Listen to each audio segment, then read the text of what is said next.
Hello chess friends and welcome to your of Chess channel and welcome to the derby of the round 8 of the Tata Steel Masters in 2024.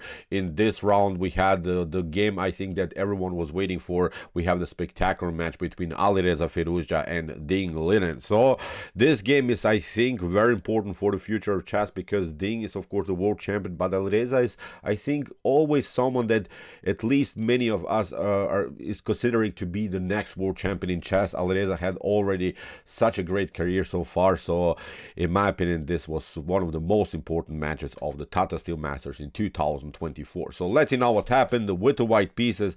Alireza opened with the move d4. Ding's response was Nxf6, c4 e6, Nxf3, the counter Nimzo or anti-Nimzo in the setup. We don't want to play knight to c3. Of course you can do it, but then you probably get into the Nimzo in the defense after bishop to b4. Now we have d5 by Ding, a transposition into the queen's gambit declined, knight to c3, 3-knight variation, and now after move c5 we have the semi-Tarrasch defense here by Ding Liren. So basically there are two choices here by White. White can I think undermine the pressure in the center by taking c takes d5 or d takes c5, or can support the center further like Alireza did here with the move e3. I think both choices are pretty solid. In my opinion this is the way to go. e3, although I'm more of a fan to go with c takes d5, searching for a clarification in the center of the board. But of course Alireza is a much stronger opponent. He wants to keep things more complicated still in the center with the sideline e3.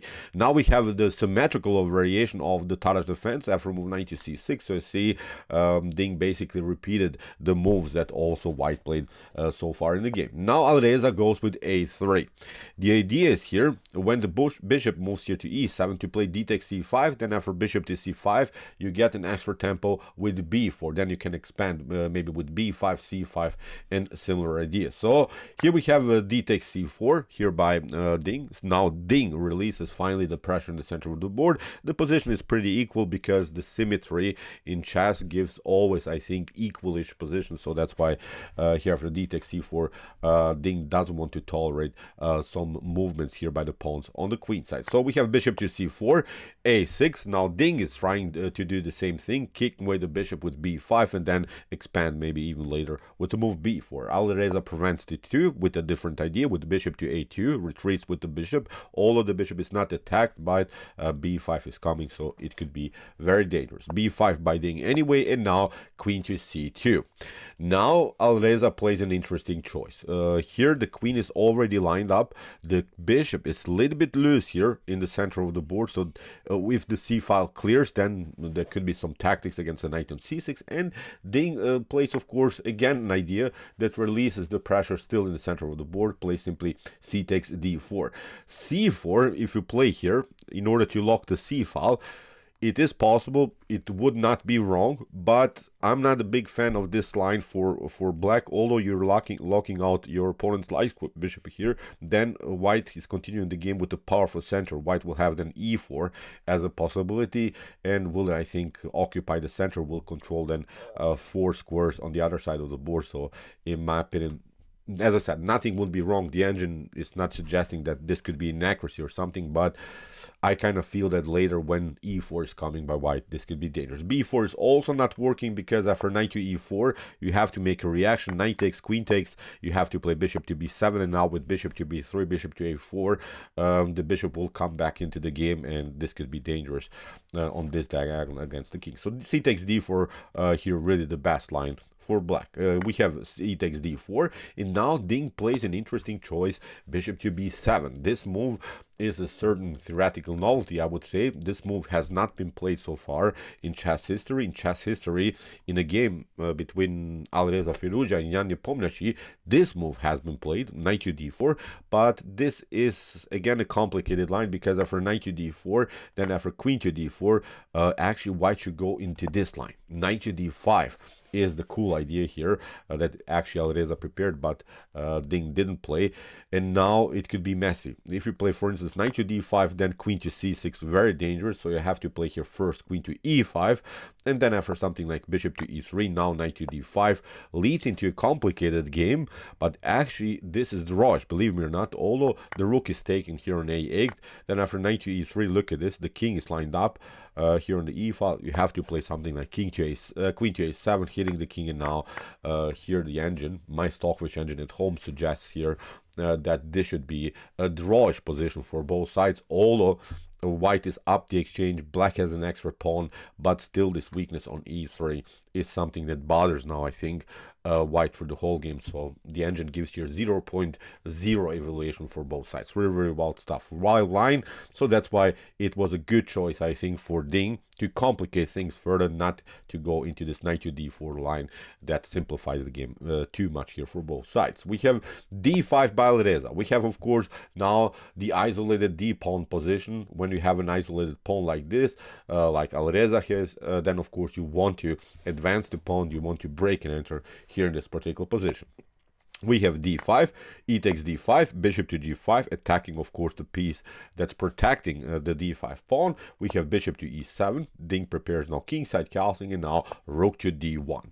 Alireza puts more pressure against the weak pawn on d5, wants, of course, to have his pawn back, and also the issue is that the queen is lined up against the rook on d1. We have d4. Here, Ding is trying somehow to keep the pawn on the board. Alireza castles, gets out of this attack. You cannot take, of course, because the queen is hanging, so that's why kingside castling, and now rook from f2 e1 here by Alireza in this dynamic position. Now he's targeting even maybe the bishop on e7, which is a little bit attacked by the rook, and of course the queen is a little bit overloaded always to the defense of the bishop on e7. Now we have b4, an attack by Ding. Great move here. Alireza plays a beautiful counter attack, bishop to b1, with the idea to play bishop to f6 and deliver checkmate on h7. This move forces now basically here Ding to play the move g6, but this move gives here also new structural weaknesses in black's position. Now we have dark square problems all over the board, and that was the tricky part about this move rook to e1 by Alireza. He's noticing that this bishop is a little bit, as I said, vulnerable, and the bishop is always the key defender of the squares that the bishop is covering. Now in this particular case, of course, the bishop is the key defender of dark squares, and Alireza sensed here there could be some problems. Again, I'm pointing out this is a pretty equal position. Nothing wrong played so far by Ding, but Alireza goes for the ultimate stunner here, plays now rook takes e7, a beautiful exchange sacrifice in the early stage of the game. Very wild stuff. Because of this dark square problems, Alireza thought this could be it. This could be my opportunity to somehow destroy Ding's defense here on this side of the board. Very spectacular move. Let's see now what happened. Let's see now how Ding handled this attack by Alireza. Knight takes e7. We have rook takes d4, attacking the queen, and now, believe me or not, Ding already didn't react correctly. Here, what Ding should have played is to play the move knight from f to d5. It leads into a complicated position after knight to d5, bishop to d5, bishop takes e7, queen to e7, rook to d5, and now the engine still says this is pretty solid. Okay, white has two minor pieces for the rook, but what the issue a little bit here for white is that white does not have anymore the dark square bishop, and we have talked about the dark square problems in front of black's king. So this was the only way for Ding to survive this attack. A takes b4 here is not working, maybe because of this line, queen to b6, then knight to f4, queen to d1. You have to attack the knight, bishop to c6, knight to c5. Again, pretty equal position. So at least in the beginning, you have to play knight to d5. That was a very tough move to find, because it seems so that the knight is a little bit overloaded here. The queen is pinned here, so tough move to find, but this was the way to go. Unfortunately for Ding, he didn't find this move. He played now queen to c7, lines up now the queen against the queen on c2. Seems natural because the knight cannot move, but actually Alireza can move the knight and plays now the correct choice, knight to e4. After queen to c2, we have this intermediate check. We have this idea to take out now the knight first and then to pick up the queen. That's the move that Ding missed, and from this point on, white is much better. I would not say this is completely winning, but when we see now this position, white is now again two minor pieces for the rook, and still continues the game with the dark square bishop, which is a huge difference in these outcomes, because now the bishop is still on the board and black has to do something about the structural weaknesses in front of the king. We have rook from a to c8, hitting the bishop, knight to g4. Brilliant move here by Alireza. Here white is, I would not say again completely winning, but this is a much better position, because actually rook takes c2 here. It's not working because after bishop to f6 and knight to h6 you get even checkmated here. That are the issues about this dark square problem. So that's why after move knight to g4 we have knight to g8 here by Ding, and now finally Alireza can get the bishop out of this attack, and the bishop on g5 is controlling the c1 square. No dangerous checks are possible now by black. So from this point on, I think really the game becomes a one-way ticket in white's favor. B takes a3, b takes a3, Ding attacks the bishop, but rook to b4, good move by Alireza, controls of course the b3 bishop, and attacks also the bishop on b7. Ding goes for this line, bishop to f3, g takes f3, rook to f3, but the problems are not solved, because after knight to e3 actually the rook is trapped. I would not say completely trapped. There are some squares for the rook, but you have to play rook to h3, rook to h5. All of these other squares are taken by the minor piece activity of white. So here Ding again got a little bit trapped now. The rook is really misplaced and becomes now an object of white's attack. Here we have h6. Here Alireza had two choices, bishop to f4 or bishop to d1 are good moves. The engine likes even here more bishop to f4. After something like knight to f6, then king to g2, you have to attack. Then we attack simply the pawn. You have to give up now the rook for the bishop, and again white is continuing the game with an extra piece. Or instead of this move knight to f6, you could go with rook to h3, but now white would simply continue the pressure here against the pawn on f7. You go to h5, you're trying to escape with your rook, but now as for bishop to d6, the position is collapsing.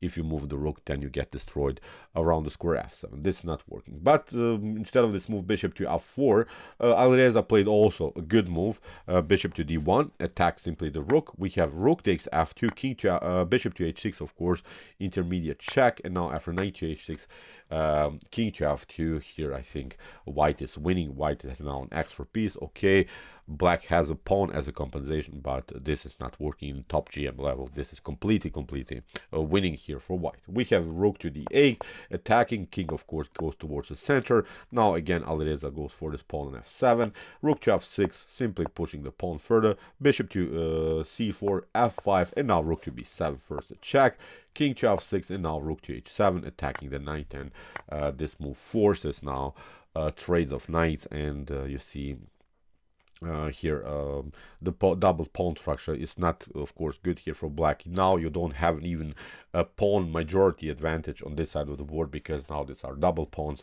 What Alireza needs to do now is only to take out this pawn and create a passer. So it's really game over here for Ding. Bishop to d3, we have rook to a7, good move going for its pawn. Here Ding took, but of course Alireza takes also. Now with the pawn we have a new attack against the king, and after move king to f4 in this particular position, Ding Liren resigned. Alireza Firouzja won the game. So great attack here by Alireza, sacrificing the exchange in an early stage of the game against the world champion Ding Liren. Really wild stuff. And then later you saw Ding didn't find the best continuation, but this was a spectacular line, I think, for sure. No one expected this move. Alireza probably had somewhere this prepared, because he played the similar line against Jan Nepomniachtchi already. So really great opening prep here by Alireza, but also cool tactics in the middle game stage. Beautiful endgame technique. Found all of the tactics that he should find in the later stage of the game. So far, really one of the best chess games for sure of the Tata Steel Masters in 2024. So the current standings are like this. Alireza Firouzja and Anish Giri are in the lead with the same point count. They have 6 points now so far. The other players are far behind, so I think this will be now the only battle between Alireza Firouzja and Anish Giri. So far they play the best chess, although we have to say Alireza Firouzja already lost one game, but he had many winning games. He didn't play so many draws in this competition. So far the most dynamic player of this tournament is the top GM, and as I said, maybe the forthcoming world champion in chess, Alireza Firouzja. So, okay, I hope that you enjoyed this game. I really enjoyed it a lot. Cool ideas of the Tarrasch defense. If you want to see more about the Tarrasch defense, you can check out our Queen's Gambit decline studies. Here's the link of our playlist, and if you want to see some other commented chess games here on my YouTube chess channel, check out our commented chess games, but also our commented chess games played by computers. And if you like this content, don't forget to subscribe to my channel. See you soon with some more videos, and what do we say in the end? Chess is the best, of course.